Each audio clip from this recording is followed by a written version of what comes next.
No, ahí creo que está grabando. ¿Está grabando?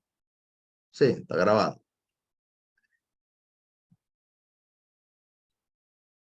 Vamos a cubrir el capítulo 17 completo. Para eh, eh, vamos a cubrir el capítulo 17 completo. Miren, el capítulo 17 es una generalización del tema anterior, ¿no? Lo que vamos a hacer es cubrir, o sea, es construir el equivalente. Yo ajá, aquí se sombrea. El equivalente a lo que sería la ISLM, pero en una economía abierta. Entonces arrancamos con la idea de construir el concepto de la demanda agregada. Entonces, fíjense, lo primero es, bueno, la demanda de consumo. Todos conocemos la famosa ecuación esa de C más I más E más XN, ¿no?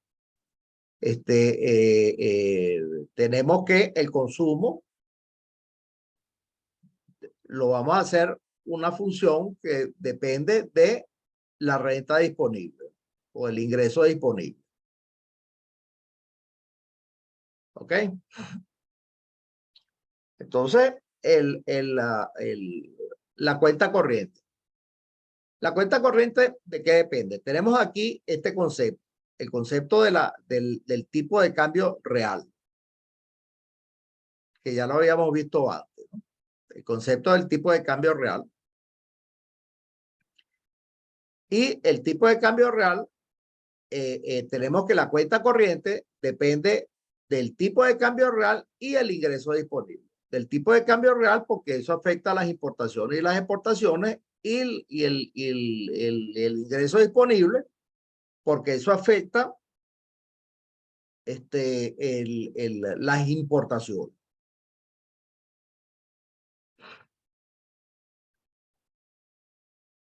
¿Ok? Tenemos que el tipo de cambio, bueno, el tipo de cambio real lo tenemos definido como el precio del dólar por los precios extranjeros entre los precios nacionales, que es lo que lo habíamos definido de esa manera. Las exportaciones y las importaciones, la diferencia entre las exportaciones y las exportaciones es la cuenta corriente. Eso también lo habíamos visto. Ahora vamos a ver cuál es el efecto de las variaciones en el tipo de cambio real sobre la cuenta corriente.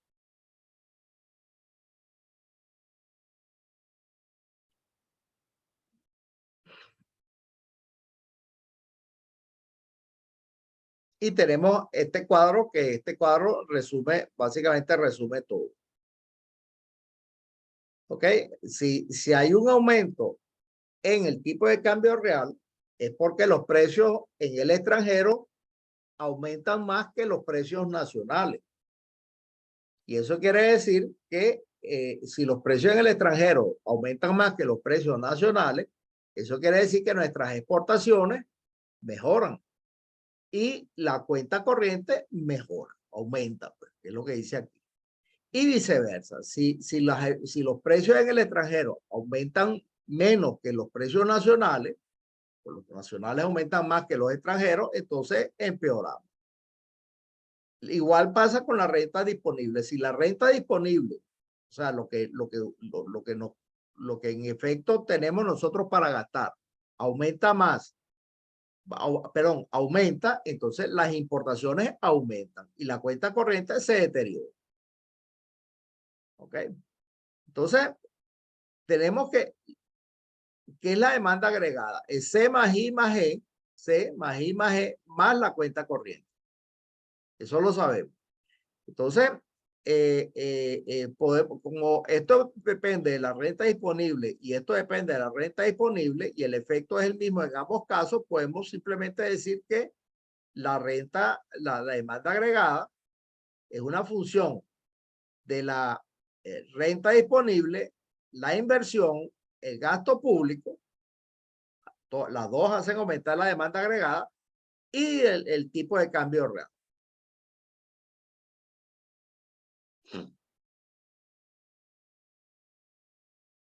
Entonces, fíjense, un incremento en el tipo de cambio real nos hace más competitivos.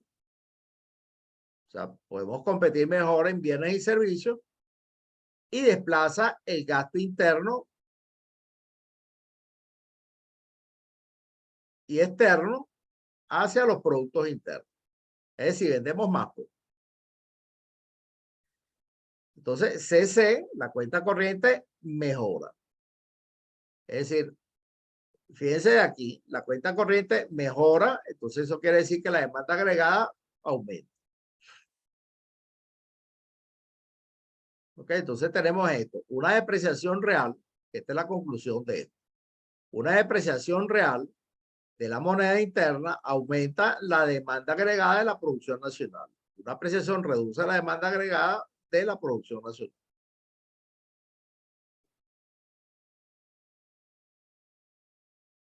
Es decir, permaneciendo todo lo demás constante, un aumento. Bueno, esta es la otra parte, ¿no? Permaneciendo todo lo demás constante, un aumento en la renta nacional real aumenta la demanda agregada de la producción nacional. Y una disminución en la renta reduce la demanda agregada.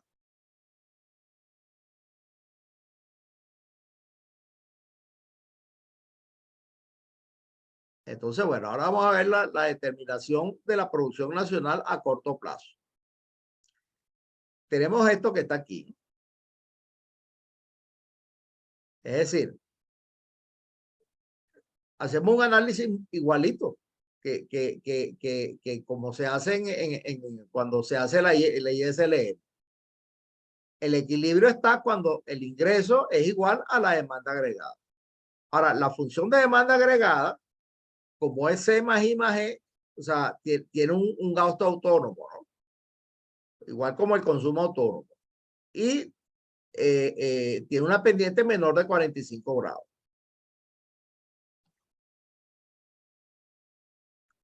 ¿Ok? Entonces, esta es la curva de demanda agregada. Pero esta es la curva del gasto autónomo, sí, de la demanda agregada. Entonces, entonces, si este es I y esta es la demanda agregada, donde ambos se hacen iguales. Esta es la recta de 45 grados y ambos se hacen iguales aquí en el punto de intersección, que en este caso es el punto 1.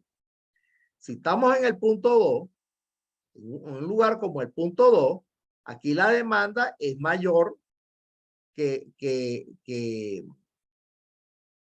la demanda es mayor que la producción.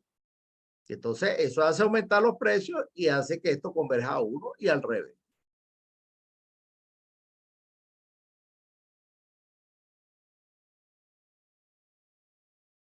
Se establece en el punto I1, ¿no? Lo que es lo que dice aquí, donde la demanda agregada es igual a la producción.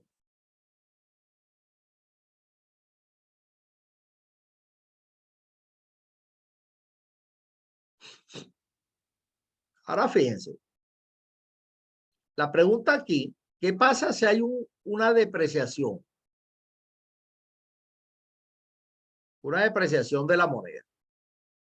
Con una depreciación, suponiendo que todo lo demás permanezca constante, quiere decir que el tipo de cambio aumenta de E1 a E2. Eso quiere decir que si el tipo de cambio aumenta de E1 a E2, tenemos quiere decir que el tipo de cambio real, esta E que está aquí, aumenta el numerador, entonces el tipo de cambio real aumenta. Y entonces nos hacemos más competitivos y al hacernos más competitivos, ¿qué pasa? Las exportaciones aumentan, la cuenta corriente mejora y al mejorar la cuenta corriente, la demanda agregada aumenta. La demanda agregada aumenta. Esto va hacia arriba. Aquí está la flechita. Aquí está hacia arriba. Y la intersección pasa del punto 1, pasa al punto 2. Es decir, la producción de equilibrio o el ingreso de equilibrio aumenta. De I1 aumenta a un punto como I2. ¿Ok? Aumenta la demanda agregada hasta E2. Y la producción aumenta hasta I2, que es lo que dice aquí.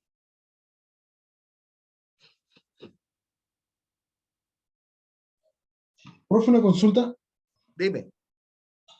En este modelo que estamos desarrollando todavía no hay tasa de interés, ¿no? Bueno, sí, o sea, sí hay tasa de interés. Lo que pasa es que como la tasa de interés ahora pasa a jugar un valor totalmente, un papel totalmente secundario, entonces simplemente el autor lo relega. Le O sea, pregunto, simplemente dice, mira, la inversión simplemente es una constante, pues. Pero si tú metes, fíjate tú, si tú metes aquí, ¿dónde está? Si tú metes aquí la tasa de interés IDR, el análisis que vamos a hacer, pero no cambia en lo absoluto. Entonces, la tasa de interés pasa a ser básicamente una variable endógena. Eso es lo que ocurre, pues. sí, le En pregunto la porque forma como el autor lo plantea el modelo, ¿no? Que no es la forma como yo lo hubiera hecho, pero, o sea, yo cuando he enseñado eso en clase, pongo mi R, porque yo sé que los alumnos tienden a confundirse. sí, le pregunto porque si eh, a mayor depreciación, según lo que explicó, si hay mayor depreciación, hay mayor consumo, porque hay mayor demanda, eh, eso también tiene un efecto secundario que es mayor inflación, ¿no? A medida Ah, que la... bueno, pero espérate un momentito. Estamos hablando ceteris paribus. Después vamos a hacer el análisis de equilibrio general, que ahí sí entran entran a jugar todas las variables, empiezan a combinarse. Ok, muchas gracias.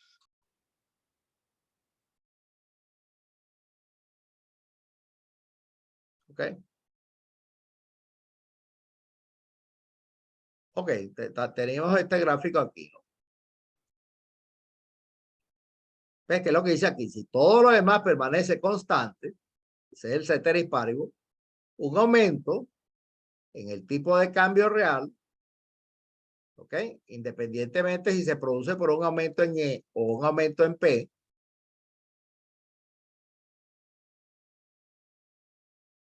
¿ok? O una disminución en los precios nacionales, desplaza hacia arriba la función de demanda agregada y aumenta el nivel de producción. Porque fíjate que en el análisis nuestro, todo lo que importa es que el tipo de cambio real se aumente. Entonces, y el tipo de cambio real puede aumentar, ¿ahí está? Porque aumenta E, aumenta P estrella o disminuye P, por cualquiera de las tres cosas. Hace que seamos más competitivos.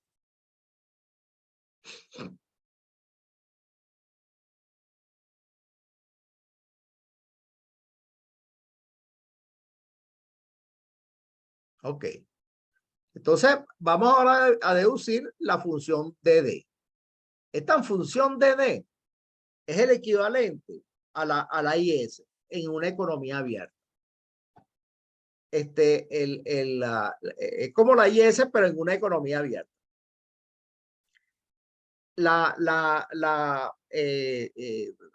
Solo que en vez de la IS es un gráfico de la tasa de interés con la producción. En cambio aquí va a ser un gráfico del tipo de cambio con la producción. O sea, esto relega la tasa de interés a un segundo plano.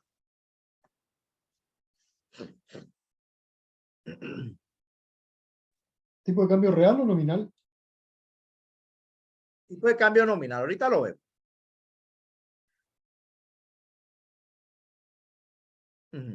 La figura 7.4, 17.4. Está esa figura.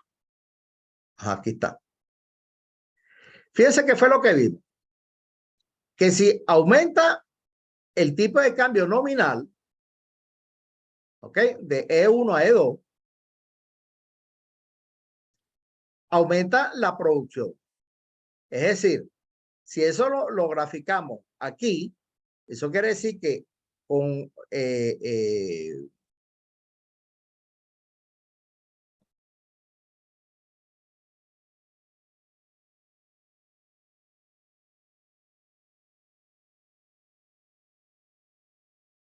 es que nos saltamos esto. El tipo de cambio, ¿cómo es la cosa? Acá, aquí está. El tipo de cambio, fíjate tú, fíjate aquí.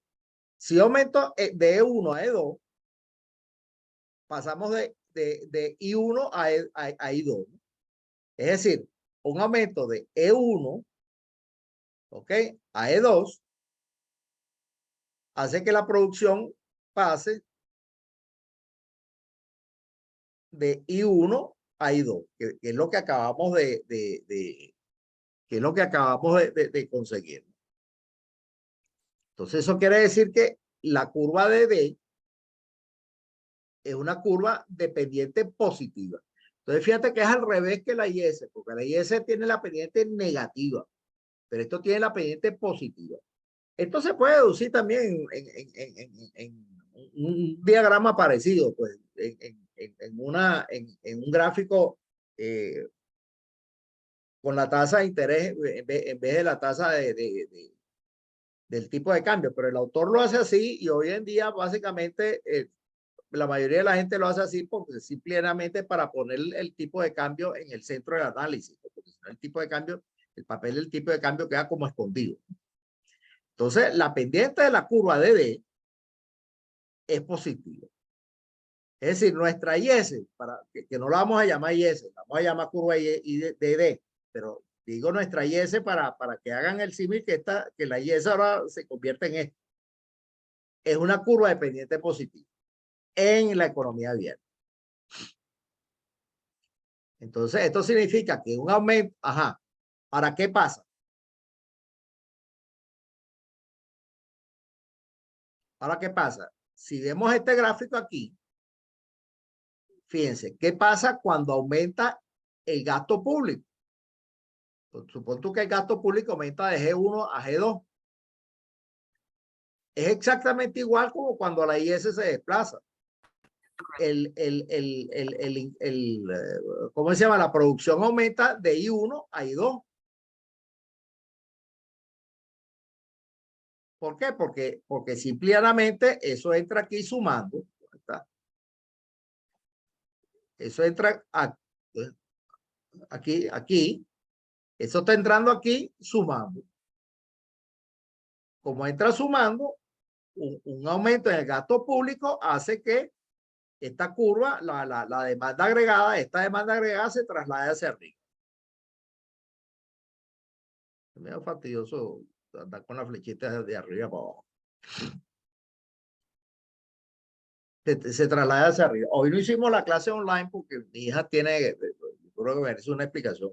Mi hija tiene COVID y se lo detectaron, bueno, esta mañana. Y entonces, o esta mañana, no anoche, perdón. Y en la universidad me dijeron que, bueno, el protocolo es que me quede aquí en la casa mejor y haga la clase online. Eso es para informar a los estudiantes. Es importante que los estudiantes bueno, informarles a ustedes qué fue lo que pasó.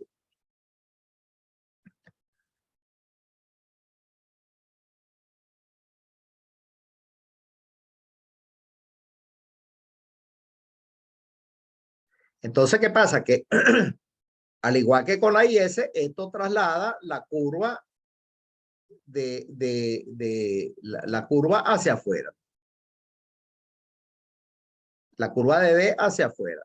Sí, ella, básicamente, yo no sé si yo tengo COVID o no, mañana me voy a hacer una PCR, pero ella bueno, le dio como una gripe fuerte, digámosle así, nada serio, aparentemente.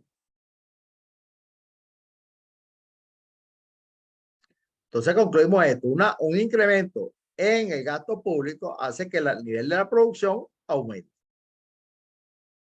y desplaza la curva de D hacia la derecha.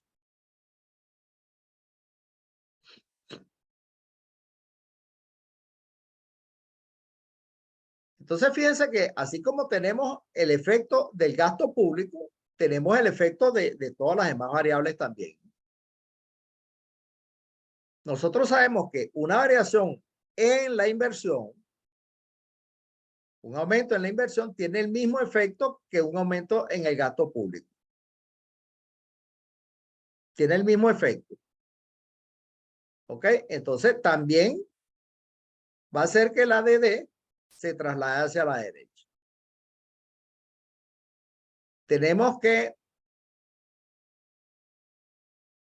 bueno, tenemos este efecto del gasto público que fue el primero que acabamos de ver. Tenemos que una variación en los impuestos, en este caso una disminución en los impuestos. Bueno, no sé dónde dice disminución, pero una disminución en los impuestos. Fíjense que no es un aumento, una disminución en los impuestos. Hace que la ADD se traslade hacia la derecha. Una variación en los precios, ¿ok? En los precios nacionales, si los precios nacionales, en este caso, si los precios nacionales aumentan, un incremento de P, perdón, sería, reduce la demanda agregada de exportaciones y hace que se desplace a la derecha. O sea, pues se abaratan nuestros productos. Un aumento en P estrella, es decir, en los productos extranjeros, entonces hace que se desplace a la izquierda. Produce el efecto contrario. ¿Ok? Fíjense este caso, una variación en la función de consumo, pero ¿en qué sentido? En el sentido de una propensión a consumir. Supongo que los residentes de un país deciden consumir más, es decir, lo que cambia es la propensión a consumir. Eso puede ocurrir porque, no sé, mira, los gringos inventaron la internet, entonces la gente ahora consume más productos extranjeros porque, bueno, hay productos nuevos en el extranjero que la gente quiere consumir productos extranjeros. Cualquier cosa que no sea debido al precio. Entonces, eso va a hacer que se desplaza a la izquierda, porque la gente quiere consumir productos extranjeros. Por ejemplo, por decir algo más fácil, pues se pusieron de moda los vinos argentinos. Entonces la gente deja de consumir vino chileno y consume vino argentino. Entonces eso hace que las exportaciones nuestras bajen y las importaciones suban. Entonces eso traslada hacia atrás, lo traslada hacia la izquierda. O sea, en vez de ir de I1 a I2, va a ir de I2 a I1. Va al revés. ¿Ok?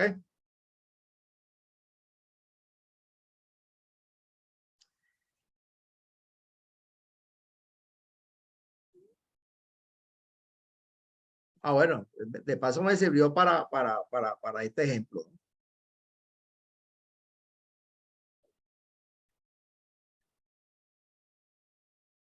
Entonces, cualquier variación que aumente la demanda agregada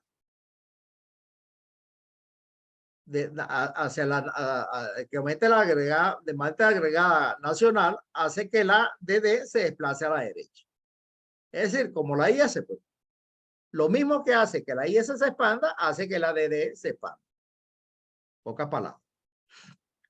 Ahora vamos a ir con lo que vamos a llamar la función AA. Que la función AA va a ser la equivalente a la curva LM. O nuestra equivalente a la curva LM.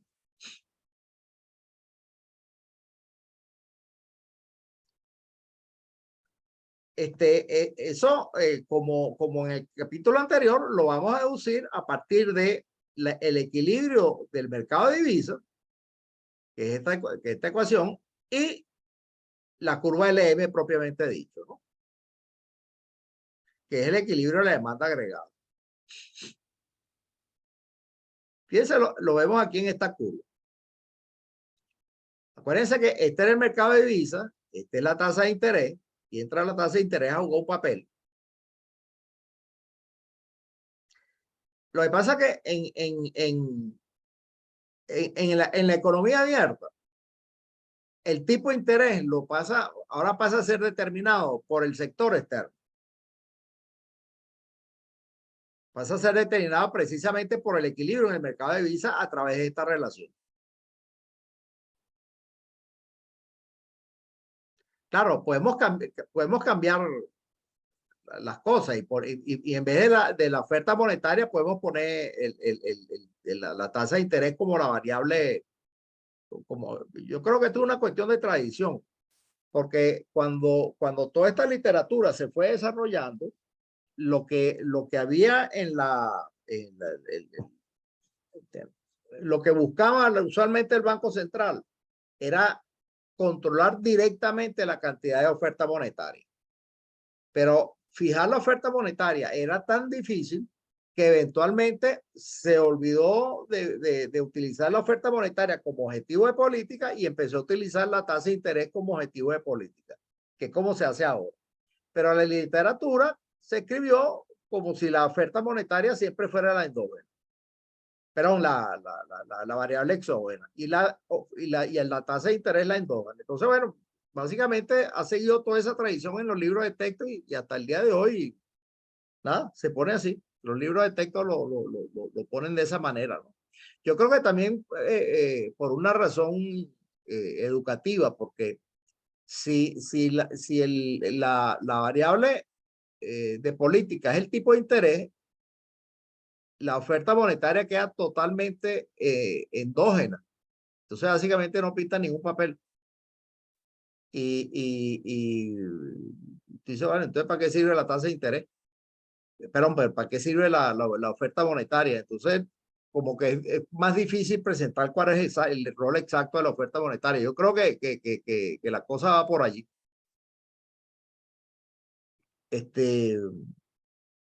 Bueno, tenemos esto, ¿no? Entonces, fíjense este gráfico, que básicamente pone el mercado de divisa arriba y el mercado monetario abajo. ¿Ok? Entonces, ¿qué pasa si hay un aumento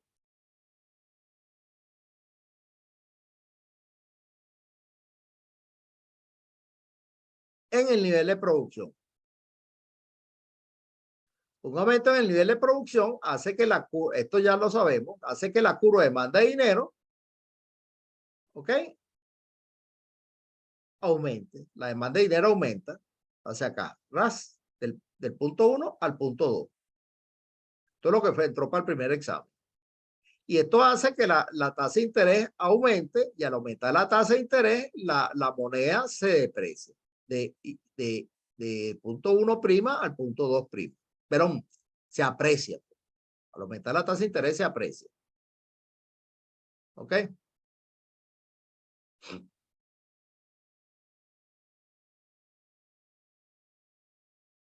Entonces, ¿qué pasa? Lo que tenemos es que cuando aumenta la producción, la tasa el tipo de cambio se aprecia, es decir, disminuye. Lo cual quiere decir que la función A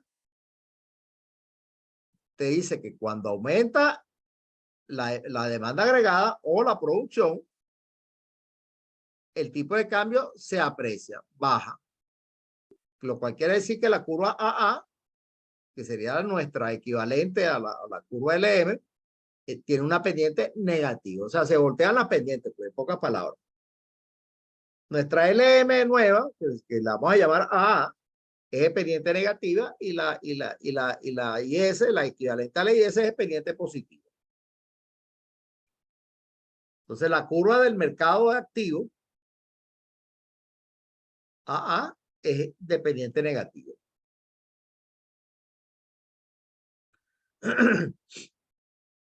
Entonces, fíjense, esto que vamos a decir aquí ya son cosas que sabemos. Vamos a suponer que, ¿qué pasa si hay un aumento en la oferta monetaria?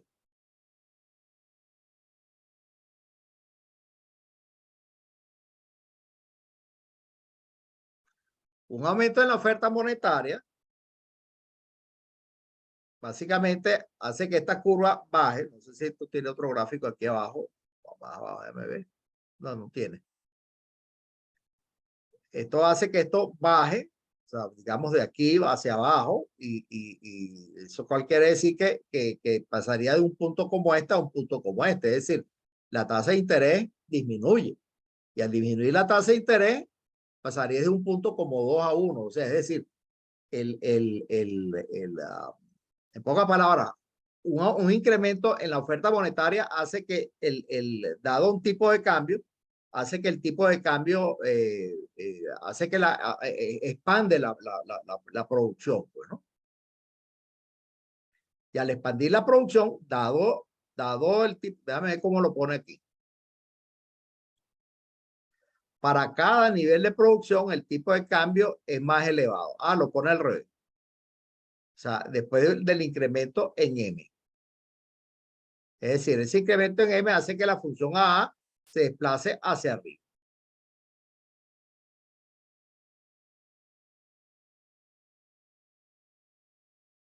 Se desplaza hacia arriba. Y lo mismo ocurre si hay un incremento en P, en el tipo de cambio. Eso reduce la oferta monetaria real. ¿Ok? Y hace que el tipo de interés suba. ¿Ok? Es decir, traslada hacia arriba la función AA. Una variación en el tipo de cambio esperado. Dice que ahora tenemos el tipo de cambio esperado que juega un papel aquí. ¿Ok? Es decir, esperado aumenta, desplaza la parte superior de la figura 17.6. ¿Ok? La desplaza hacia la derecha, 17.6. Esto se desplaza hacia acá, hacia la derecha. Entonces,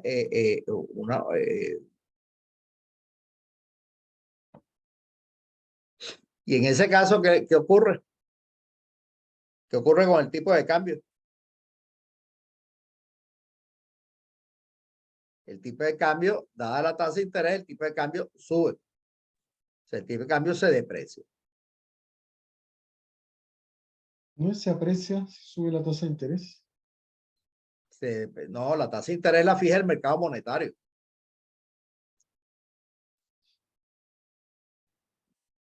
Desplaza hacia arriba. Acuérdense que los activos monetarios siempre se ajustan antes que la producción. Entonces, eso es lo primero que uno tiene que ver. Entonces, ¿qué pasa? Y eso es uno de los ABC. Si la gente cree que el tipo de cambio se va a depreciar, el tipo de cambio se deprecia. Y la función A se desplaza hacia abajo, esperando que el tipo de cambio, ¿cómo es la cosa? Ya va. Ya, yo decía, un incremento en esperado hace que se deprecie y aumente hacia arriba, y al revés, pues, si es hacia abajo, hacia abajo.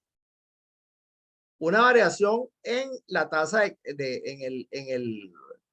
la tasa de interés extranjera.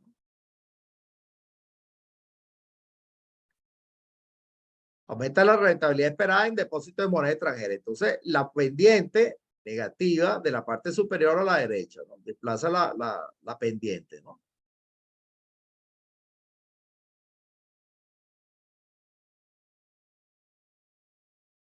Entonces, para que la paridad de interés se cumpla de nuevo, el nivel de producción, dado el nivel de producción, se deprecia la moneda. En pocas palabras, si aumenta el tipo de interés extranjero, ¿qué hace? ¿Qué ocurre? La gente saca su plata, se la lleva, no sé, para Estados Unidos, y entonces la moneda nacional se deprecia. Entonces, un incremento en R tiene el mismo efecto que un incremento en esperado, ¿no? Es decir, la curva AA se desplaza hacia abajo. Estas son cosas que tienen que manejar ustedes del timbo al tambo y del tambo al timbo, tal cual como lo hacían cuando cuando la Y se lee. Solo bueno, cambia ligeramente. ¿Quién faltó hoy? Vinieron todos los hombres y no vino ninguna de las chicas. De este curso no se salió nadie, ¿no? Pregunto. No No que yo creo. sepa, profe. Porque hay una chica que tengo tiempo que no la veo. Ok, una variación en la demanda de dinero en términos reales. Por ejemplo, eso puede ocurrir por... antes todo era en efectivo, inventaron, no sé, el cajero automático, inventaron la tarjeta de débito. Mejoraron las facilidades de crédito, cualquier cosa de ese tipo. Entonces, supongan que los residentes nacionales para cada nivel de producción y tipo de interés deciden mantener un saldo inferior de saldos monetarios reales. O sea, la preferencia por la liquidez cambia. Entonces, eso trae una disminución en la demanda de dinero. Y la función de demanda de dinero, en términos reales, ¿qué ocurre? Se desplaza hacia adentro, o sea, cae, da un nivel de R. Y el resultado es un tipo de interés más reducido y un incremento en E. Esos son los efectos. Entonces, ¿dónde está el equilibrio de la economía ahora? El equilibrio de la economía está en el equilibrio de la economía está en la intersección de la curva AA y la curva DD. ¿Ok? Acuérdense que la curva AA, que es la dependiente negativa, es nuestra, la curva LM se convirtió en la curva AA, por decirlo así. Y la curva IS se convirtió en la curva DD. Del resto, todos los efectos son iguales. Eso lo vamos a ver en lo inmediato. Y por supuesto, en vez de tener el tipo de interés en el eje horizontal, en el eje vertical, tenemos el tipo de cambio. Hay una forma, déjame ver si más adelante, si el doctor lo hace, de hacer este mismo análisis con la tasa de cambio, con el tipo de interés, o sea,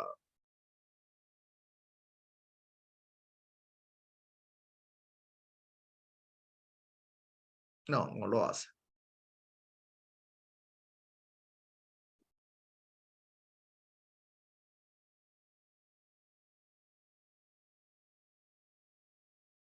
Entonces, bueno, tenemos esto. El equilibrio a corto plazo es la intersección de ambas curvas.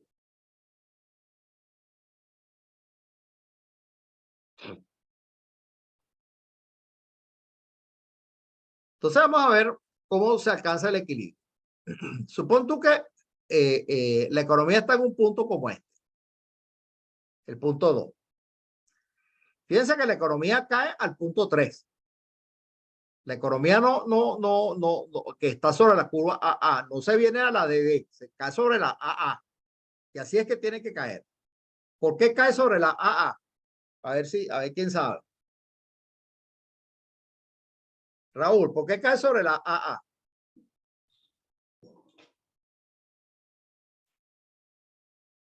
No era por lo que dijo que los activos financieros se ajustan más Se ajustan rápido. rapidísimo.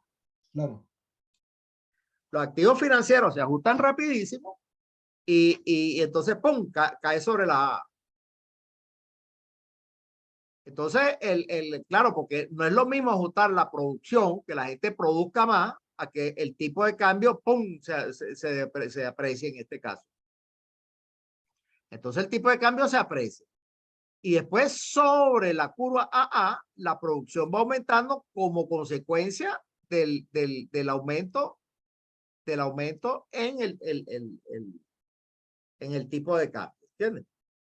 Entonces, se ajusta por aquí. Tengo aquí, entonces, esta apreciación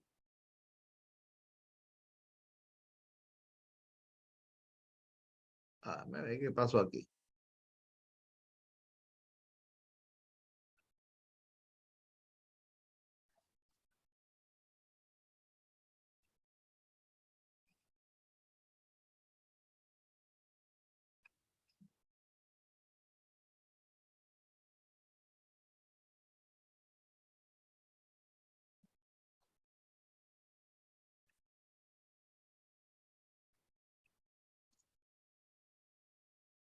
Fíjense, esto es interesante aquí. ¿Qué hace que esta apreciación conduzca la economía de un punto 1 a un punto 2? ¿Qué ocurre? ¿Por qué ocurre esto? Voy a volver a...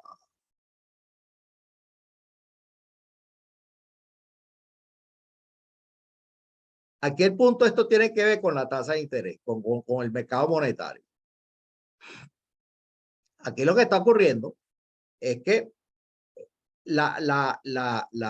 un incremento, fíjense una cosa interesante aquí, un incremento en la producción, en el nivel de producción, lo que hace es compatible a lo largo de la curva AA, ¿ok?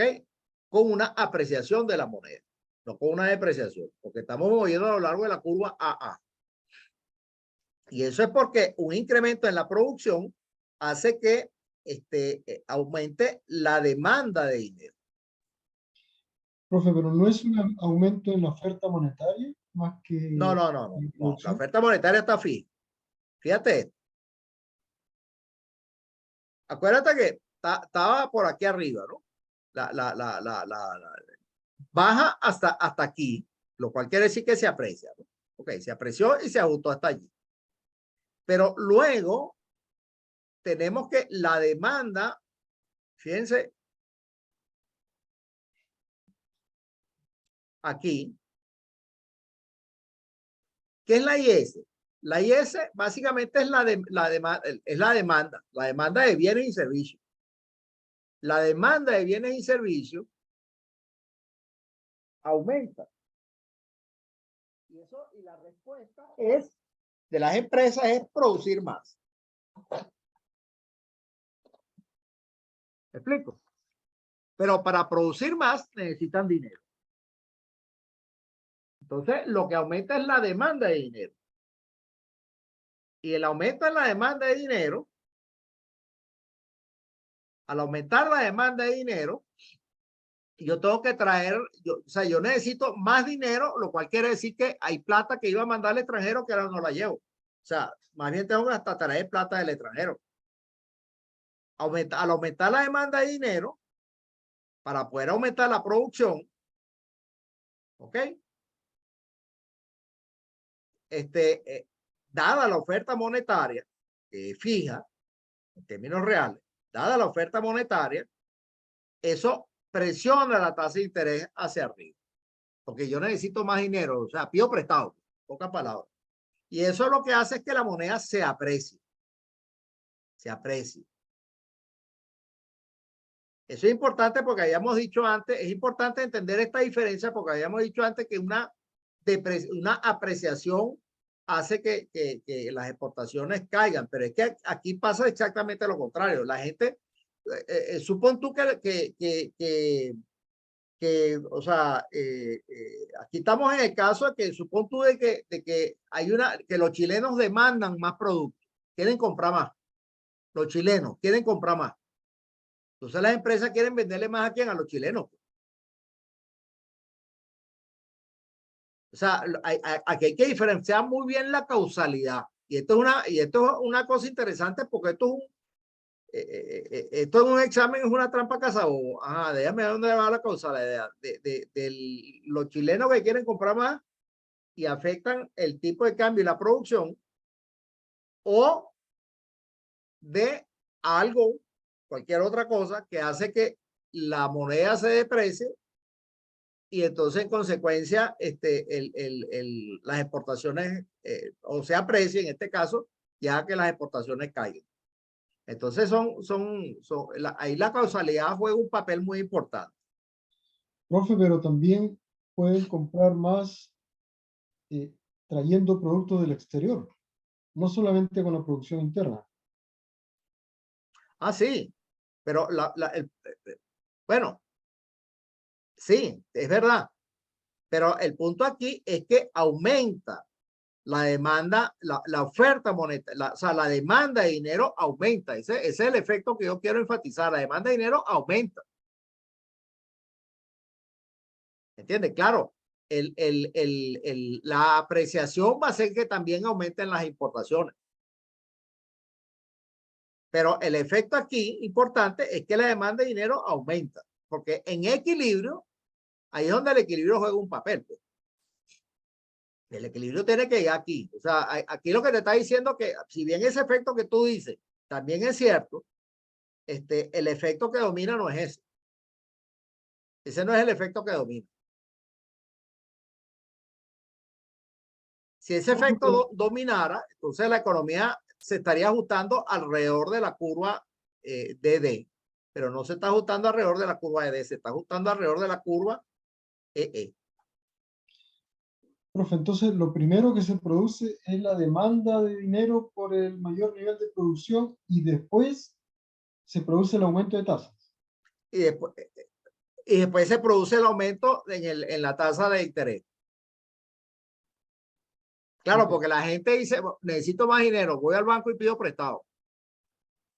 Entonces, eso hace que la tasa de interés aumente y al aumentar la tasa de interés se aprecia, en este caso, y la apreciación es lo que eventualmente, que es rapidita la apreciación, es lo que eventualmente, pero después de varios meses, hace que las exportaciones y las importaciones reaccionen.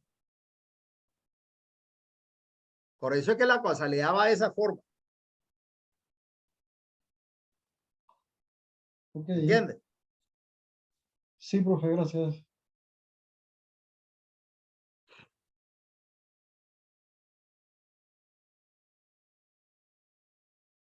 Entonces, eso hace, entonces va bajando hasta que llega otra vez al punto 1.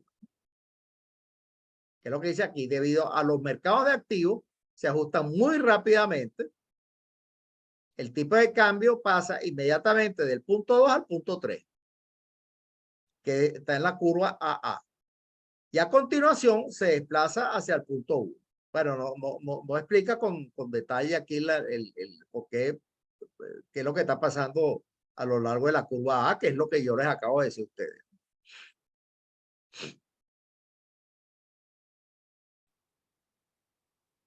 Ok. Vamos a ver la política monetaria y la política fiscal, la cual ustedes saben perfectamente qué quiere decir cada uno.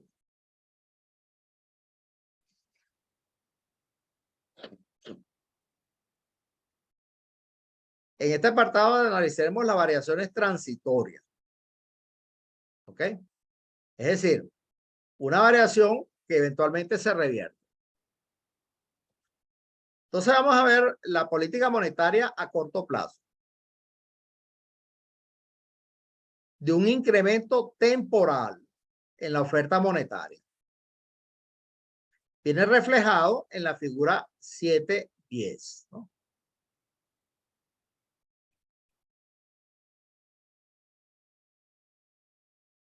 Esto desplaza la curva AA hacia arriba. O sea, la curva AA hacia arriba. Fíjense que aquí el ajuste ocurre a lo largo de la curva DD. Entonces, este incremento da lugar a una depreciación de la moneda.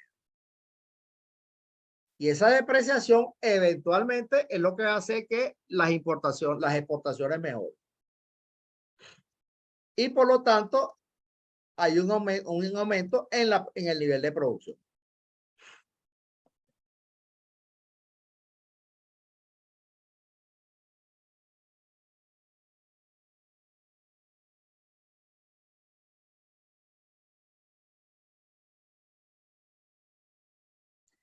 Eso quiere decir que no afecta el tipo de cambio futuro, ¿no?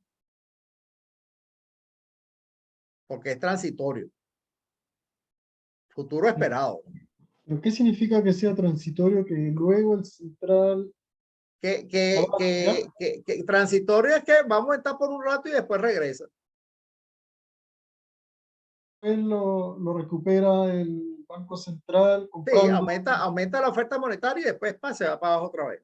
Regresa a su nivel inicial. Pues. Aquí todo el efecto, aquí todo lo que le interesa al autor es que ¿qué pasa? Que si el tipo de cambio esperado futuro, fíjate, si la expansión monetaria es permanente, ¿ok? Eso lo que quiere decir es que el tipo de cambio sube, pero después baja. Entonces, el tipo de cambio esperado no cambia. O sea, el tipo de cambio esperado en el futuro. Tú dices, bueno, va a ser lo que la misma gente está pensando que actualmente es. Pero si el tipo de cambio, pero si el efecto, si la expansión monetaria es permanente, entonces no solo la moneda se deprecia, sino que la gente espera también que la moneda se deprecie. Y eso afecta el tipo de cambio. Hay un doble efecto, que es el equivalente al efecto overshooting que vimos la vez pasada. ¿Entienden? O sea, la gente está esperando. Aumentó de 1 a 2, pero está esperando que eventualmente regrese a 1. Pocas palabras. Claro, a lo mejor el efecto es permanente y la gente no se ha dado cuenta, ¿no? Pero eso ocurre todo el tiempo en el sentido de que, no sé, mira, la gente hay tantos efectos. O sea, la gente se levantó con el pie izquierdo y decidió todo ir al banco y sacar su plata al extranjero. O al revés, traer plata del extranjero. Entonces, eso hace que la moneda se aprecie y se deprecie. Pero simplemente porque los que se levantaron con el pie izquierdo hoy son más que los que se levantaron con el pie derecho. Y mañana, pues entonces pasa al revés. Pero eso no quiere decir que eso es una política permanente o que esa variación fue permanente, sino que, bueno, simplemente porque todos los días sube y baja. Pues. Esas son, por eso es que uno ve que el tipo de cambio, una vez que se estabiliza, sube y baja y sube y baja y sube y baja. Y esos son por los efectos de política, no de política, sino de las variaciones monetarias. El flujo monetario. De demanda y oferta monetaria pues, que ocurre. Pues.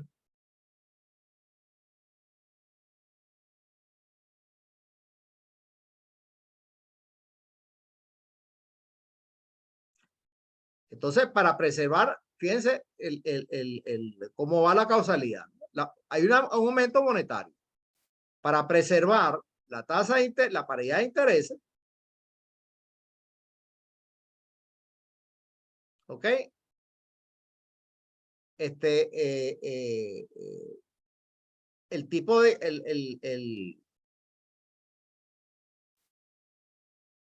ante una disminución de R, el tipo de, claro, porque si hay un aumento monetario de la oferta monetaria, R disminuye. Al disminuir R, se deprecia el tipo de cambio. Es lo que te está diciendo ahí. Y la depreciación conduce a una. Eso ocurre, que miren, en el periodo reciente, que de golpe la moneda aumenta, y después regresa otra vez a 900. Después aumenta, y vuelve a 900. Y ahí va.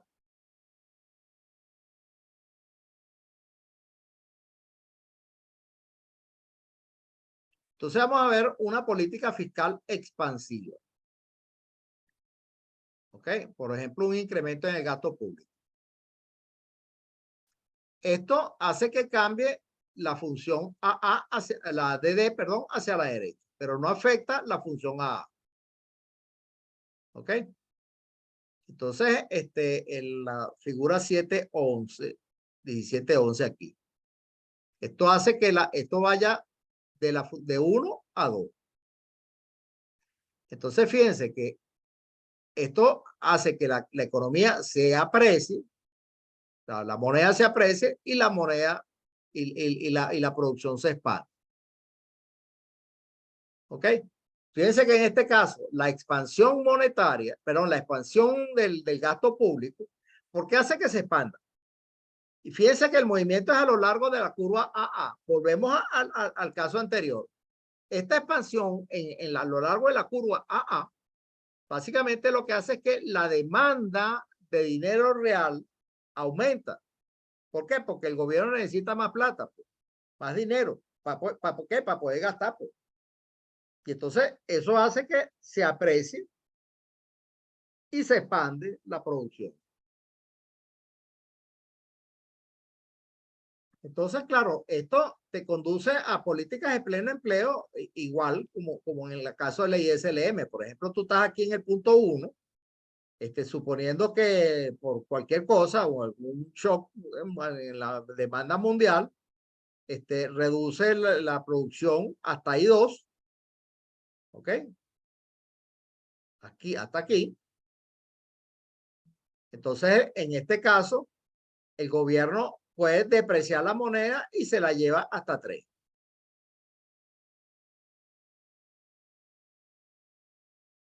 Pero fíjese que la deprecia ¿cómo? La deprecia, por ejemplo, aumentando la oferta monetaria. ¿No? Una expansión monetaria, aquí está. Una expansión monetaria. Para poder mover la curva AA, expande la oferta monetaria. ¿No? Cae a 2, expande la oferta monetaria y llegó a 3. Se deprecia la moneda. ¿Ok? ¿Profesor, puede explicar por qué un aumento del gasto fiscal produce un movimiento a lo largo de la curva AA? Porque ahí está suponiendo del punto 1 al punto 2 que ese mayor gasto, ese mayor dinero del Estado, la economía lo toma para comprar activos financieros. No necesariamente es así. Lo que pasa es que acuérdate que la oferta monetaria es constante. Entonces, ¿qué es lo que ocurre en ese caso? Como la oferta monetaria es constante, la única forma de que el gobierno gaste más es utilizando el dinero que ya está impreso. Y eso lo puede hacer de 2 formas. O aumenta los impuestos, que no estamos suponiendo que son constantes también. Entonces, la otra opción es pidiendo prestado. Le pide prestado a los bancos tu plata. Y al pedirle prestado a los bancos tu plata, la demanda de dinero aumenta porque tú también quieres pedir prestado. Entonces, perdón, tú también quieres utilizar tu plata. Entonces, eso hace que aumenta el gasto público, ¿entiendes? Aumenta la demanda de dinero, por ahí va la causalidad, y entonces tenemos el efecto del aumento de la demanda de dinero que vimos aquí arriba al principio. Este aumento en la demanda de dinero. ¿Ras? O sea, para poder aumentar la demanda de dinero y entonces para poder aumentar la producción tiene que aumentar la demanda de dinero. O sea, en este caso está aumentando la demanda de dinero porque aumenta el ingreso. O sea, el gobierno quiere gastar más. No es porque la producción está aumentando, sino porque el dinero, el gobierno quiere gastar más y por supuesto, eso aumenta la producción. Es como que el gobierno comprara dinero, por así decirlo, ¿no? No compra dinero. Mira, algo tan sencillo como es. El gobierno emite unos bonos a una tasa de interés algo mayor, de R1 a R2. Y entonces los bancos, en vez de prestarle tu plata, en vez de prestársela a los privados, se la prestan al gobierno. Entonces, claro, ¿qué está ocurriendo ahí? La demanda de dinero está aumentando, porque antes había la demanda de dinero de la gente, y ahora hay la demanda de dinero de la gente más la del gobierno. Ok. Entonces, claro, todo eso hace y usualmente cuando el gobierno es tan grande, que cuando el gobierno demanda más es porque si yo demando más, pues eso, el mercado monetario le saca la lengua. Pero si el gobierno demanda más, eso pega. O sea, es el gobierno, es grande. Pero en el mundo real, ¿por qué no utilizan esa herramienta los gobiernos para aumentar la producción, de emitir más deuda en el mercado local, por ejemplo, bonos, No, Hacienda? claro que lo usan. Lo que pasa es que en países en desarrollo como el nuestro, o sea, en Estados Unidos ese es el pan de cada día. Pero en países en desarrollo como el nuestro, nuestros mercados financieros son mercados muy pobres, por decirlo así, pues, muy poco desarrollados. Entonces, aquí un mercado intenso de bonos del gobierno no existe. ¿Por qué? Bueno, no existe. O sea, tú no ves que en la bolsa de valores se estén transando bonos del gobierno. Entonces, ¿qué pasa? Que los gobiernos en los países como los nuestros, básicamente lo que recurren es a aumentar, aumentar los impuestos, como que es lo que está tratando de hacer el gobierno ahora, para gastar más, o alternativamente, como se hizo durante la pandemia, pidió prestado afuera. Entonces, Y pero la ahí el efecto es demanda, distinto. y la demanda de instrumentos de renta fija por parte del Fondo E de las AFP, ¿eso no afecta tanto? No, claro que lo afecta, pues, pero eso no es el gobierno. Ok, Esos son movimientos dentro del sector privado. ok, ¿Entiendes? gracias.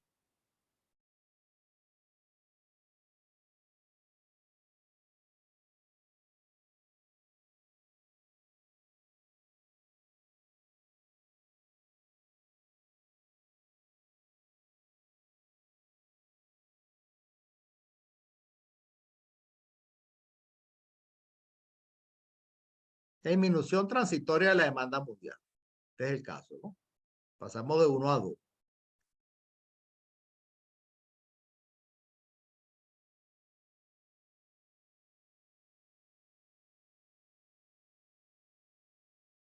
Ahora fíjate, hay un incremento transitorio en la demanda de dinero, como el que acaba de ocurrir arriba, de A1 a 2. ¿Ok?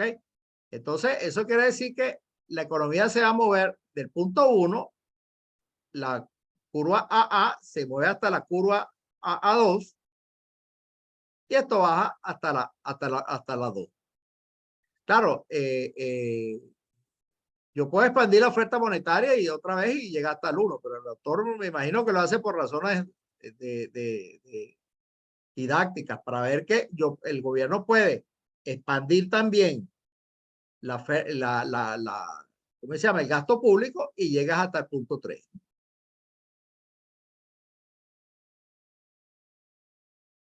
Apreciando la moneda.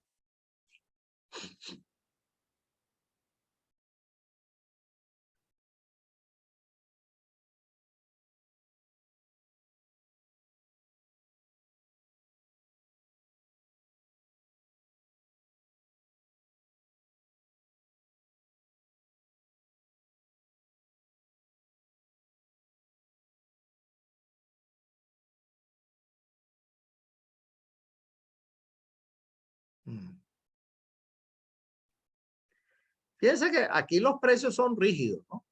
Hasta ahora.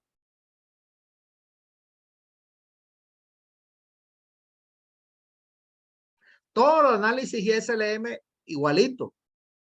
Se puede hacer, pero en términos de estos dos gráficos ahora, donde uno sustituye el tipo de cambio por la tasa de interés. Por supuesto, la tasa de interés también juega un papel.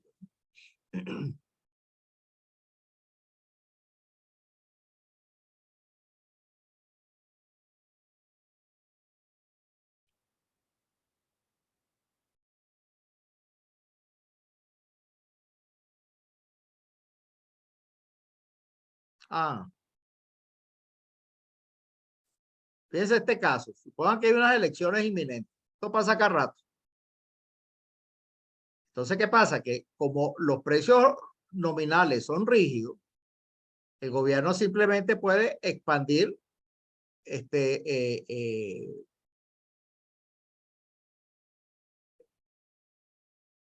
puede adoptar políticas expansivas, tú sabes, y eso expande la producción de hasta ahí 1, o en este caso de 2 a 3.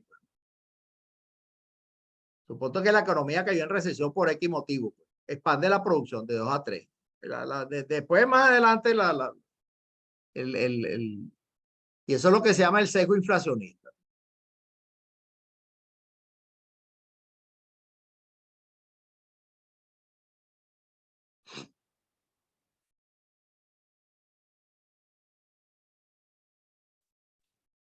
Fíjense esto, en la práctica, ¿qué ocurre? Con frecuencia es difícil saber si la perturbación que afecta a la economía tiene su origen en el mercado de productos o en el mercado de activos. Sin embargo, el gobierno está interesado en los efectos de su política económica sobre el tipo de cambio. Necesita determinar la naturaleza del origen de la perturbación antes de elegir entre una política monetaria o una política fiscal. Porque puede terminar ocasionando el efecto al revés. Pero para hacer ese tipo de cosas, bueno, ahí es donde las matemáticas empiezan a jugar un rol.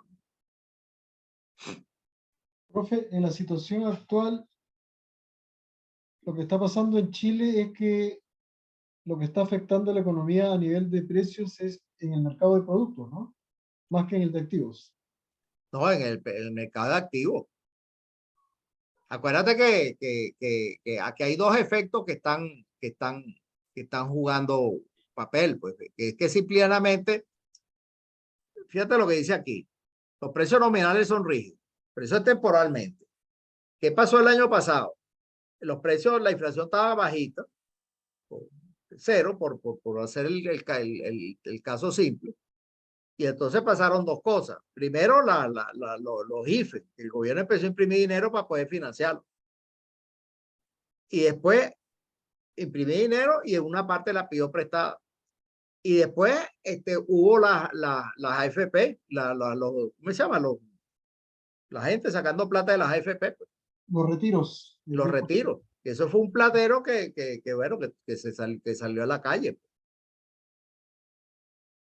Y esos efectos al principio no tiene efecto, pero eventualmente ¡brum! Tiene un efecto sobre los precios. O sea, el efecto al principio es la gente va y compra, pero después la gente va y no compra, sino que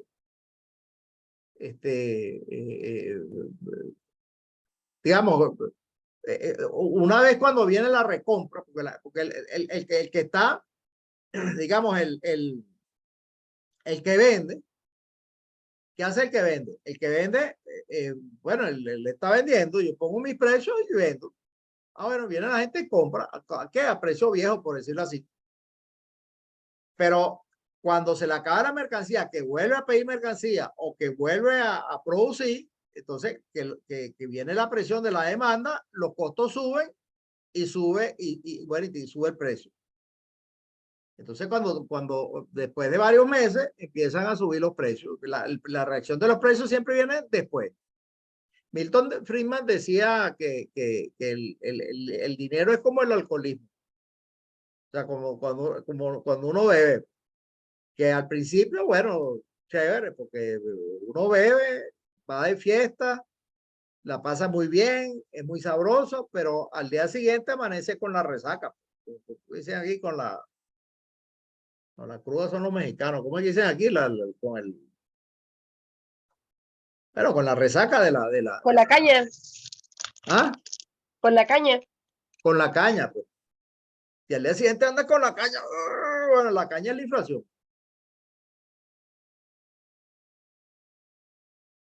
La caña es la inflación. ¿Entiendes? Pero ese es después, al día siguiente. O sea, en este caso es a los meses. En ese sentido decía Milton Friedman que el dinero es como el alcoholismo.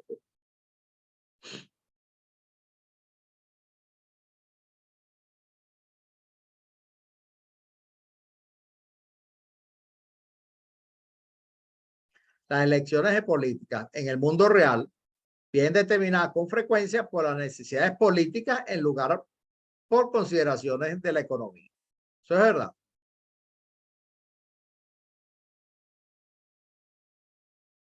Eso es verdad. Esa es una de las razones por las cuales hoy en día el Banco Central es independiente. O sea, hay un gran consenso en que el Banco Central, hay gente que dice que no debería ser, pero digamos, la mayoría de la gente dice que sí, que el Banco Central sigue siendo independiente. Porque si no, entonces todas las decisiones de la economía van a depender del interés político del que, bueno, el que esté en la moneda, pues, en este caso. y no de las necesidades de la economía propiamente dicha.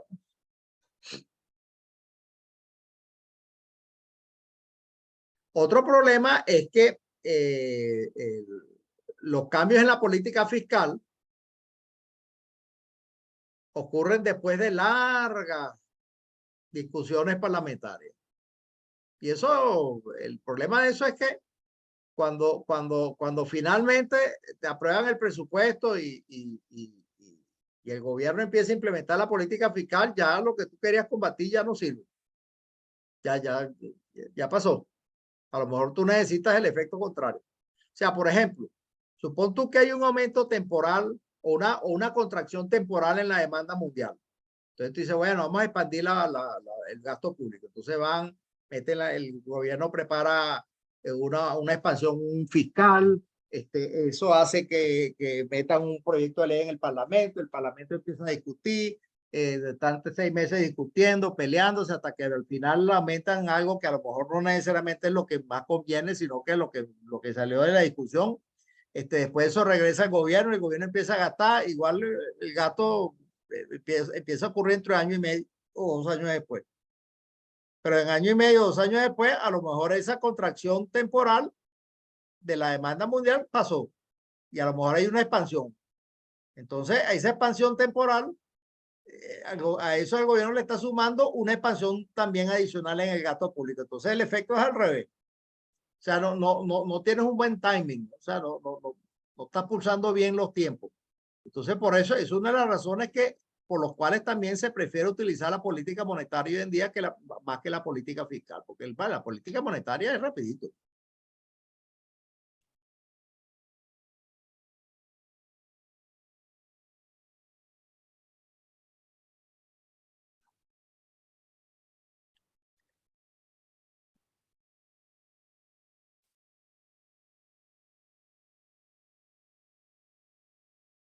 La sincronización con la evolución del ciclo económico. Básicamente es eso que estamos hablando ahora, ¿no?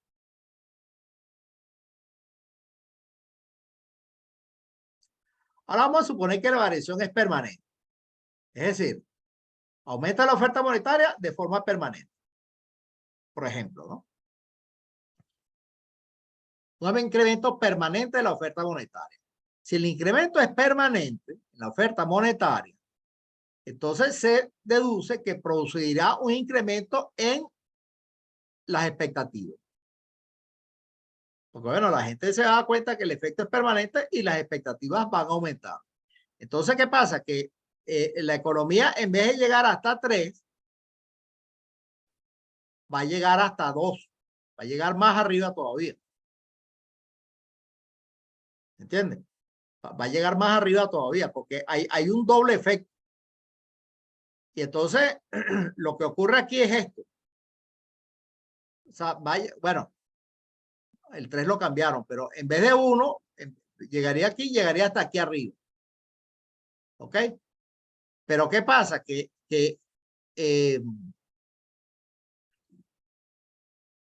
la depreciación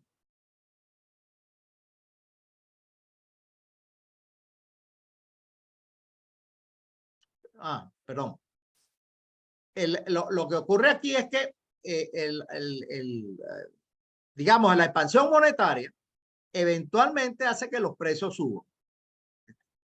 ¿Ok? Estamos claros en eso. Igual que este es ¿cómo se llama? El overshooting, el efecto overshooting de Dormus, ¿no? Entonces, de la 1 pasa a la 2. O sea, no llega hasta aquí, sino que sube hasta bien arriba. Pero cuando se regresa, que los precios suben, resulta ser que la AA subió hasta la AA3. O sea, fíjense que déjame ver cómo lo digo. Hay 2 efectos. El efecto de aumentar la oferta monetaria, que te la lleva hasta la AA3, y después el efecto de las expectativas, que te lo lleva hasta la 2. Y te empuja la oferta monetaria, pero te empuja la curva AA más arriba todavía. Pero después cuando los precios suben, entonces, claro, ¿qué pasa? Que un aumento en los precios hace que la curva AA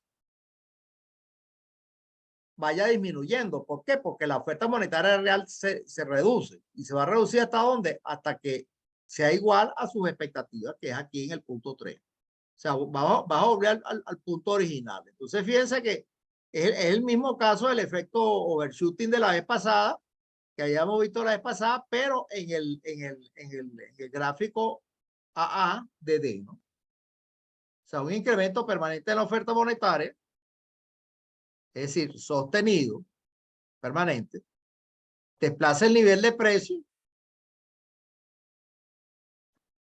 y el nuevo equilibrio a largo plazo se ubica en el punto 3. ¿Se acuerdan que cuando había el efecto overshooting regresaba? Lo que pasa es que aquí no se ve en este gráfico bien, pero en el otro gráfico sí se ve mejor cuando uno en el gráfico del efecto overshooting sí se ve clarito como ella se va reduciendo y a la final queda no en el tipo de cambio original, sino un tipo de cambio más arriba, porque el efecto fue permanente. Si fuera temporal, regresa al punto 1. La diferencia entre el efecto permanente y el efecto temporal es que en el caso del efecto temporal llega hasta A3 y después se regresa al punto 1 otra vez, regresa hasta donde estaba. Que eso no se ve bien en la curva anterior.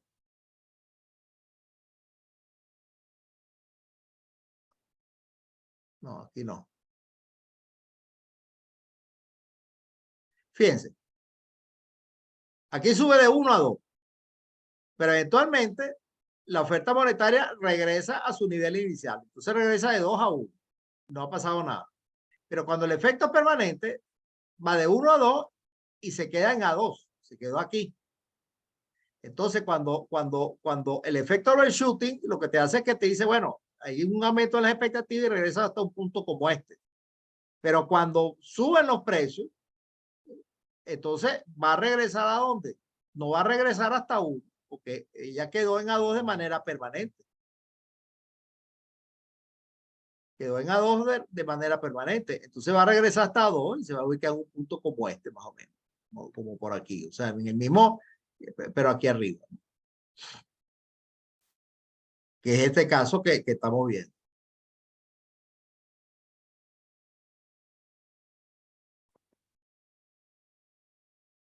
¿Ok?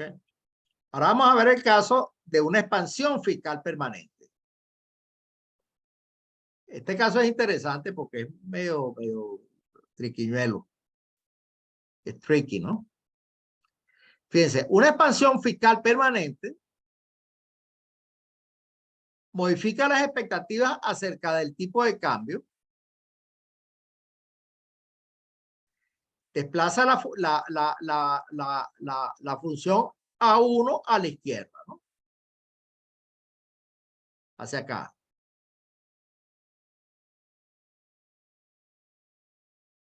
A medida que se desplaza la función de D1.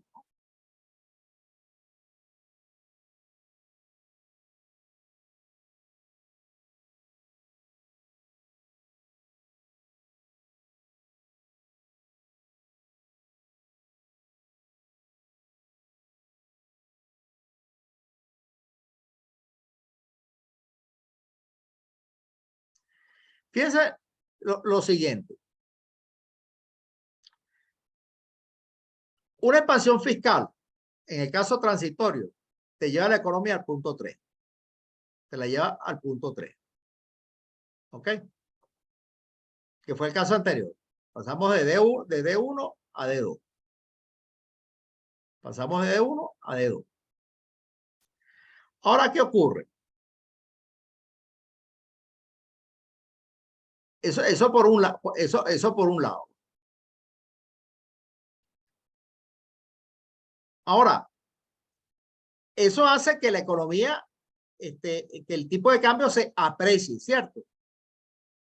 Como hace que el tipo de cambio se aprecie, la economía pasa la curva A2, A1, A1 la traslada hasta A2, la traslada hacia atrás. O sea que hay un efecto hacia atrás y un efecto hacia adelante. La trasladaría hacia acá.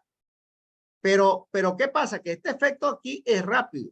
Entonces, ella siempre se va a trasladar hacia abajo.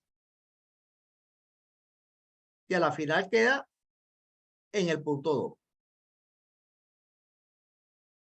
Porque siempre el efecto sobre la A domina. Entonces, uno lo que ve que en la medida que se va trasladando la DD, se traslada la AA también, y entonces siempre el efecto es hacia abajo, hacia abajo, hacia abajo, hasta A2. Ese es el efecto, el caso de un efecto permanente. Y este es un caso interesante, porque lo que te está diciendo esto es que la política monetaria tiene un efecto sobre, aunque sea temporal, pero tiene un efecto sobre la producción. Pero la política fiscal no tiene ningún efecto sobre la producción. Entonces, ¿qué pasa? Que cuando, por ejemplo, ahorita con esta recesión, tenemos un tipo de cambio flexible, como es el caso. Y con ese tipo de cambio flexible, la economía, supongo que el gobierno diga, bueno, hay una recesión, vamos a aumentar el gasto público. Pero ese aumento en el gasto público no tiene ningún efecto. ¿Por qué? Porque en este caso, el aumento del gasto público hace lo contrario. Pero hace lo contrario, no. Hace esto, lleva la economía de 1 a 2, hacia abajo. Causa una apreciación de la moneda, pero no tiene ningún efecto real. Efecto real no tiene. No hace nada. Pero un aumento del gasto fiscal, uno puede intuir que genera mayor consumo por la gente que recibe algún tipo de ayuda. Y mayor consumo. Sí, pero disminuye. O sea, lo que pasa que, fíjate tú, claro, lo que pasa es que tú estás combinando un efecto fiscal con una transferencia. En ese caso no estás haciendo nada en el agregado. O sea, tú me quitas plata a mí y se la das a uno más pobre y básicamente no pasa nada. Los pobres consumen más, yo consumo menos. En cambio, aquí el efecto que sí, lo que sí tiene efecto aquí es un cambio en la política monetaria. O sea, aquí el efecto es que simplemente la moneda se aprecia. Pero tú no vas a expandir el gasto público para apreciar la moneda. Sería ridículo, o sea, una tontería. Básicamente lo que estás aumentando es el tamaño del Estado. En cambio, una expansión monetaria sí tiene efecto, aunque sea temporal, porque te lo lleva hasta 2 y después en la medida que los precios se ajustan, te lo regresa a 3. Entonces tiene un efecto temporal. O sea, lo que quiere decir entonces que un aumento del gasto público es a costa de mayor impuesto. Solamente Lo puede que te ser a quiere costa decir de... esto es que no es que a costa de mayor impuesto. Lo que te está diciendo esto, que básicamente es el mensaje, es que la política fiscal, cuando tú tienes un tipo de cambio flexible, la política fiscal no funciona. Entonces, la discusión no es si tener más impuestos o no es si expandir el gasto o contraer el gasto. La discusión es determinar cuál es el tamaño del Estado y de manera permanente financiar ese gasto con impuestos. O sea, tú dices, bueno, supón tú que los precios sean fijos. El punto es el siguiente. O sea, ok, ¿cuánto qué hay que financiar? Las escuelas, la salud, el otro y lo otro y lo otro. ¿Y cuánto es eso? Esos son 1.000 pesos. Bueno, tienes que levantar 1.000 pesos en impuestos de manera permanente. Ese es el mensaje que te está diciendo esto. No es que te vas a poner, no, que hay una recesión. Entonces, bueno, vamos a aumentar el gasto público. No haces nada. Porque lo que hace es que se va hacia abajo y la recesión se mantiene. No, que hay una expansión, no, vamos a contraer gasto público, no haces nada porque lo que hace es que la economía se va hacia arriba permanentemente. O sea, aprecia la moneda, deprecia la moneda. Aprecia la moneda, pero no afecta lo que en realidad tú quieres afectar, que es que si hay una recesión, expande la economía, o si hay una expansión, contrae la economía. Eso no lo estás afectando, no está resolviendo ese problema. ¿Entiendes? Ese problema, cuando tienes el tipo de cambio flexible, lo resuelves con política monetaria.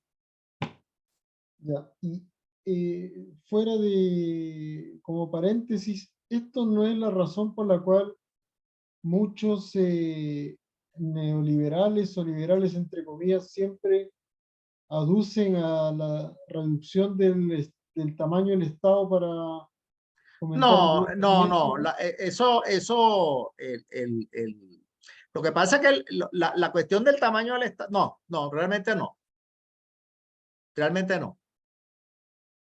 El argumento de reducir el tamaño del Estado está en que el Estado es ineficiente, lo cual es verdad. Pues.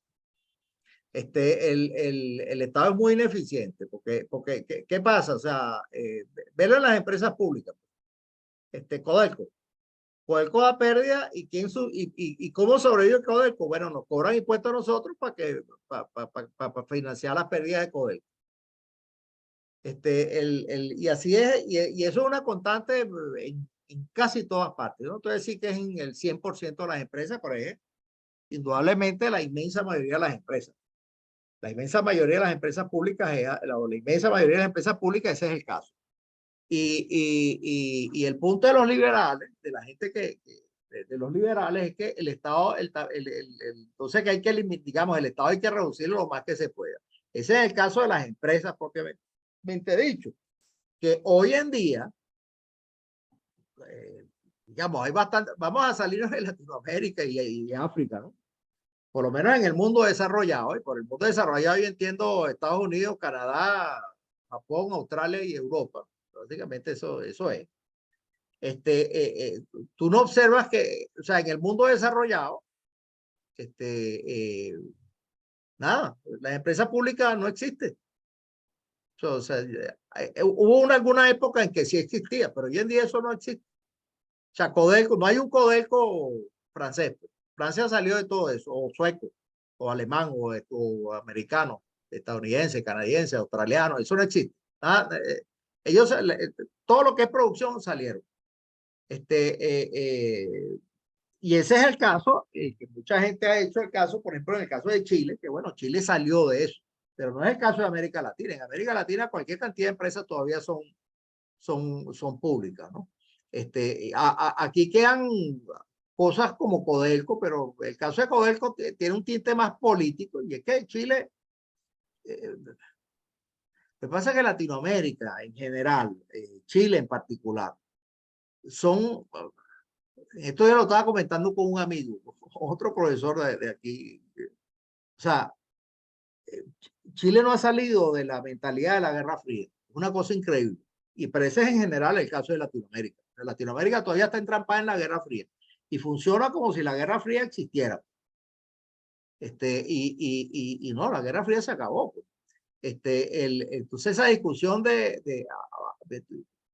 y entonces, ¿qué pasa? Que todavía hay demasiada ideología metida en esto. Entonces, esa cuestión de privatizar Codelco, bueno, parece que eso fuera algo terrible. Tú tienes países como Australia, pues, que es un país minero, pero en Australia no hay empresas públicas. Las empresas del cobre en Australia son todas, que Australia es un gran productor de cobre. Son todas privadas. En Noruega, que es un país pequeñito, pero tiene muchas grandes reservas de petróleo y ahí todas las empresas petroleras son públicas, son privadas. Pero Canadá, que es un país más o menos el tamaño de, bueno, Canadá tiene como 30 millones de habitantes, pero es el doble de habitantes de Chile, pero Canadá es Canadá. Ustedes ven el tamaño del territorio de Canadá. Y Canadá es un país petrolero esencialmente. Canadá, todas las empresas petroleras son privadas. Pues eso no. Ahí lo importante es que la producción, si es que hay que regularla, bueno, que se regule. Y que sobre todo por temas ambientales y cosas así, y que paguen impuestos. Y que paguen impuestos. Pues. ¿Por qué? Porque simplemente en general lo que se ha demostrado es que las empresas públicas, por regla general, son muy ineficientes. Terminan todas quebradas y le cobran impuestos a los contribuyentes para financiar las empresas públicas. Y eso a la final lo que hace es que te crea unos problemas fiscales enormes, que bueno. Y bueno, tiene esa característica, bueno, que, o sea, además que no es lógico. O sea, se supone que la empresa se tiene que financiar sola. Y eso es un consenso que se llegó básicamente en el mundo desarrollado, básicamente de los 90 para acá, de los 80, 90 para acá, ya no es así, eso no funciona, no funciona. Así cualquier cantidad de cosas, el concepto de autonomía de las universidades, por decir un ejemplo que nos afecta a nosotros directamente, a mí en particular, que son esas estructuras universitarias que se pusieron de moda, sobre todo en Francia y por ahí, en los años 60, y aquí las adoptamos y resulta ser que eh, allá en el mundo desarrollado las eliminaron y aquí nosotros seguimos con esas estructuras tan obsoletas que no sirven para nada. Eh, Ahora, ¿qué pasa? Que entonces la gran pregunta es, dice, bueno, ¿cuál es el rol del Estado? Y esa es una pregunta que yo cada rato se la hago. Por ejemplo, yo tengo muchos, porque yo durante un tiempo estuve haciendo mucho activismo a favor de la democracia en Venezuela. Entonces tuve mucho contacto con políticos, tanto de izquierda como de derecha. Y en estas discusiones, uno dice, no, que hay que aumentar el impuesto, no, que bajar el impuesto. Y yo decía, bueno, vale, pero ustedes no van al meollo del asunto, que es cuál es el tamaño del Estado. O sea, ¿qué es lo que tiene que hacer el Estado? Esa es la gran... y dependiendo de lo que tenga que hacer el Estado, bueno, tú cobras los impuestos. Entonces, hasta que eso no se determine, bueno, entonces están en ese tira y encoge, que eso está pasando en Estados Unidos ahora también. El Estado más grande, que el Estado más chico, que el Estado más grande, que el Estado más chico. Bueno, tú tienes que, Europa no tiene ese problema. Tú tienes que determinar cuál es el tamaño del Estado. Y una vez que tú digas, que la sociedad diga, el tamaño del Estado es este, lo que pasa es que el caso de Estados Unidos es un caso muy particular. Pues. Pero en el resto del mundo desarrollado, fuera de los Estados Unidos, hay un gran consenso en cuáles son las funciones del Estado. El Estado financia la educación, financia por lo menos una buena parte de la educación, existen los hospitales públicos, financia, bueno, por supuesto, todo lo que es la defensa, se financia todo lo que es ahora las cuestiones medioambientales y así, pues, ¿no? Y así sucesivamente, ¿no? Más la burocracia del Estado en sí mismo. Entonces, hay otro tema que en Estados Unidos está muy en el tapete, que es que, por una parte, que es que si tú vas al gasto de salud, por ejemplo, el gasto de salud es mucho más eficiente en el sector público, pero por otra parte, en Estados Unidos los gastos de salud, perdón, como es el sector público, el gasto privado en el sector público de salud es mucho más eficiente, pero por otra parte son gastos muy altos. Entonces tienes un tema ahí que quién financia eso. Ellos lo financian con seguros privados. Entonces ahí entra todo el tema del Obamacare, etcétera, etcétera. En Europa ese es menos el caso, pero también porque ellos tienen el sistema público, pero ellos también tienen el problema el problema de que la gente se queja aquí.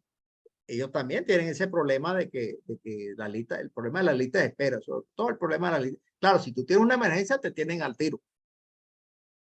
Pero ellos tienen ese problema severo en la lista de espera. Entonces la gente que tiene más plata en Europa, aunque el sistema público allá funciona mejor que el sistema público aquí también, pero ellos tienen el problema de la lista de espera. Y entonces la tendencia es que la gente, el que se pueda pagar un seguro privado, se lo paga. Y bueno, se va a los hospitales privados. O sea, eso ocurre en todas partes, aunque el sistema también tiene un problema muy severo con el tema de las pensiones. Al tema de las pensiones nadie le ha puesto el cascabel al gato, aunque cada vez más un poco el consenso que hay es que el gobierno financie el sueldo mínimo.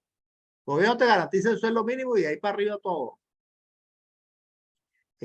Pero también está que el sueldo mínimo,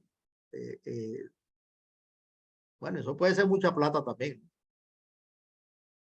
bajo ciertas condiciones, porque tú no le puedes garantizar el sueldo mínimo a todo el mundo.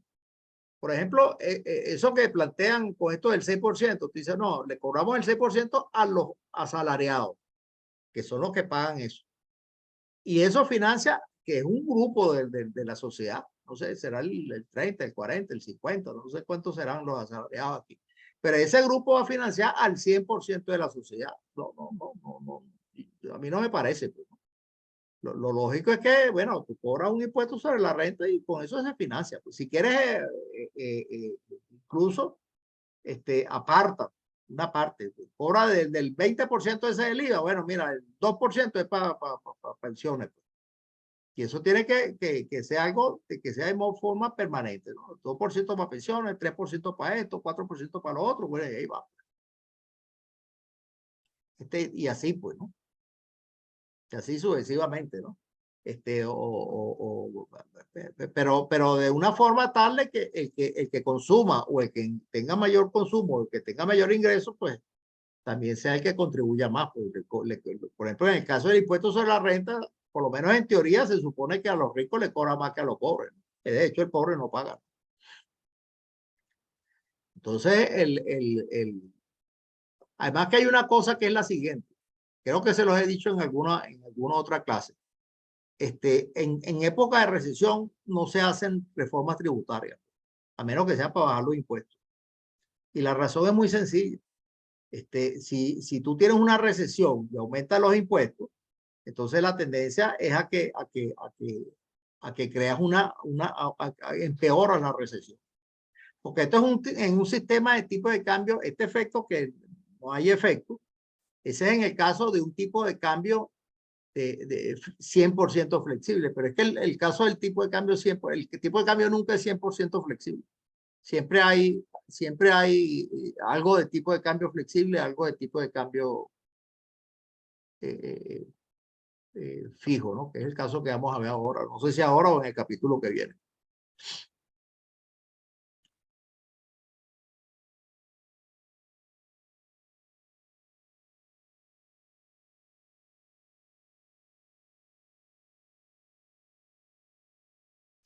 Fíjense este caso, ¿no?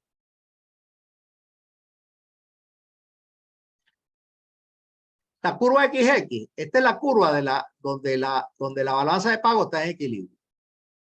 Entonces, la economía puede estar aquí arriba o puede estar aquí abajo. Tú quieres que esté aquí. Entonces, no siempre, pero no siempre la economía está allí. A veces la economía está aquí, pero el equilibrio puede estar por encima, estás en déficit, o puede estar por un punto como el punto 4 y estás en este caso estaría, fíjense ustedes, en este caso, el equilibrio, el tipo de cambio de equilibrio es E1. Si tú estás en un lugar como 4, la economía está muy apreciada. La apreciación, o sea, está mucho más apreciada que el equilibrio. Y cuando la economía, cuando el tipo de cambio se aprecia, ¿qué ocurre? Las exportaciones caen, ¿no? Y la economía, ¡pum!, entra en recesión. Entonces, todo el área por debajo de esta curva XX, todo el área, un punto como 3 o un punto como 4, la economía está en recesión. Perdón, en recesión no, la economía tiene un caso de superávit la economía está en pleno empleo, me enredé. En IP está en pleno empleo. ¿Ok? Mayor que IP está en expansión, menor que IP está en recesión. Entonces, pero por debajo, si el tipo de cambio está demasiado apreciado, entonces la balanza de pago, fíjense ustedes, ¿qué pasa cuando el tipo de cambio se aprecia? La economía, que sería este caso aquí, por debajo de esta curva XX, ¿ok? Que sería este caso aquí, las exportaciones caen. Y las exportaciones, exacto, caen y la balanza de pagos tiende a entrar en déficit. Y por encima tiende a estar en superávit. Entonces, aquí está en superávit y está en expansión. ¿Ok? Aquí está en superávit, aquí está en déficit y está en expansión. Aquí está en equilibrio y está en déficit. Pero pudiera estar de este lado, que es en equilibrio y en recesión. Entonces, al gobierno le conviene o al país, la economía le conviene que haya un equilibrio en ambas cosas, pues un equilibrio fiscal y un equilibrio de la balanza de pagos.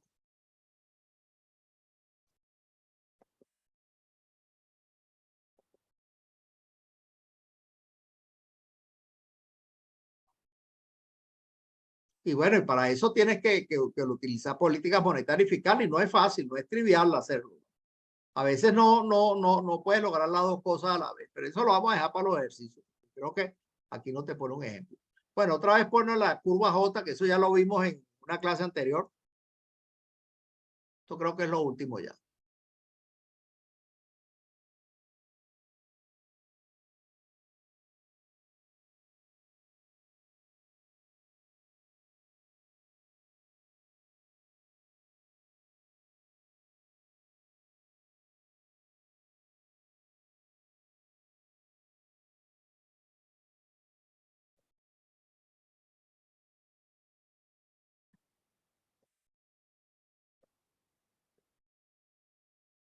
Esto es fundamentalmente un concepto, ¿no? El porcentaje en que aumentan el precio de las importaciones cuando la moneda nacional se deprecia es conocido como el grado de transferencia o efecto pass-through.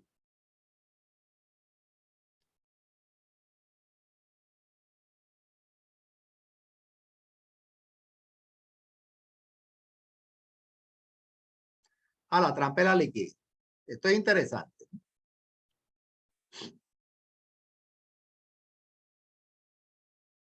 Fíjense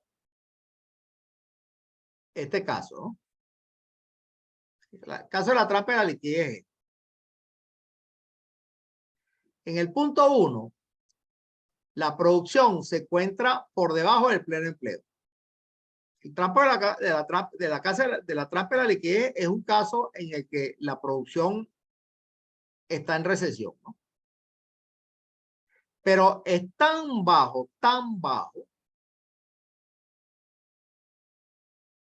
que la cuestión está en que la curva AA es plana. ¿Qué puede hacer que la curva AA sea plana?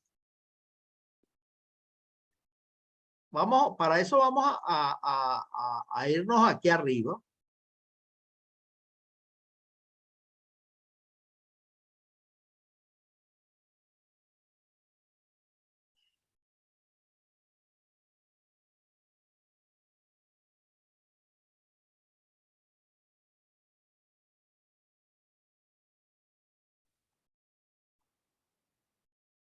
Aquí arriba. Fíjense. Vamos a suponer que la curva AA sea plana, quiere decir que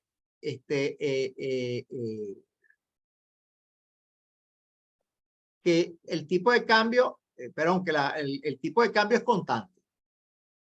¿Ok?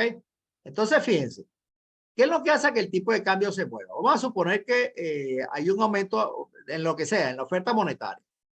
Entonces, o en este caso una disminución en la oferta monetaria. Entonces, esto pasa de R1 a R2, ¿verdad? Y esto pasa de de I' a 2', ¿no? ¿Ok? Ese es el caso. Y viceversa. ¿Qué pasa si hay un aumento en la oferta monetaria? Pasa de R1, perdón, de R2 a R1.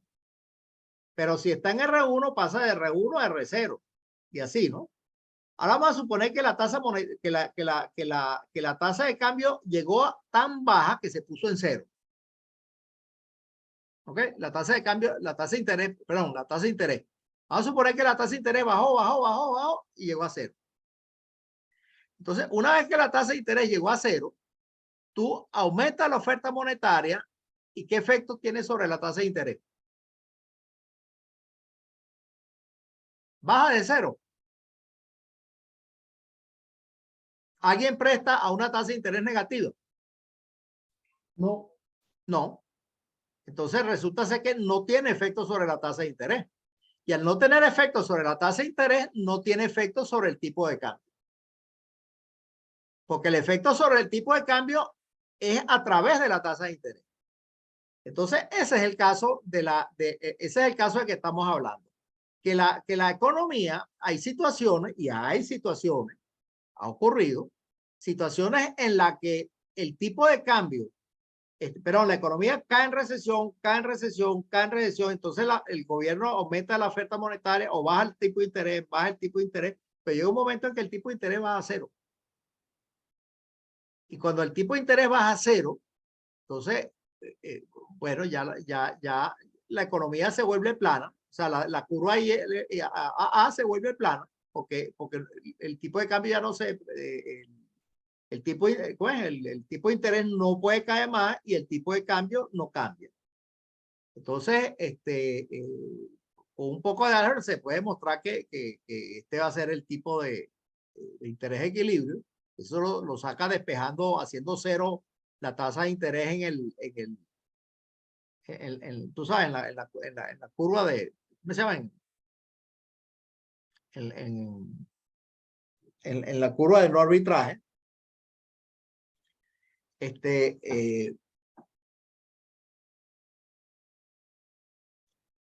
Y da ocasión a este tramo.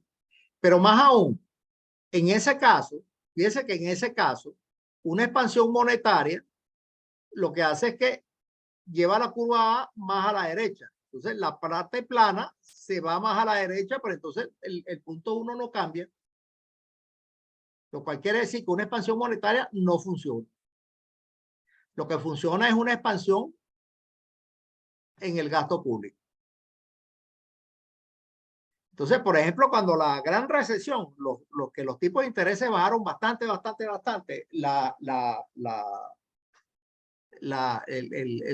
gobierno de Obama, estaba Obama llegando al gobierno, precisamente lo que hizo eso fue una gran expansión en el gasto público para sacar a la economía de la recesión.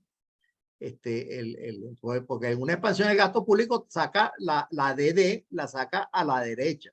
Entonces, claro, si esto se va trasladando hacia afuera y la economía va saliendo de la recesión. Esto puede ser, bueno, ahí se acabó. Esto,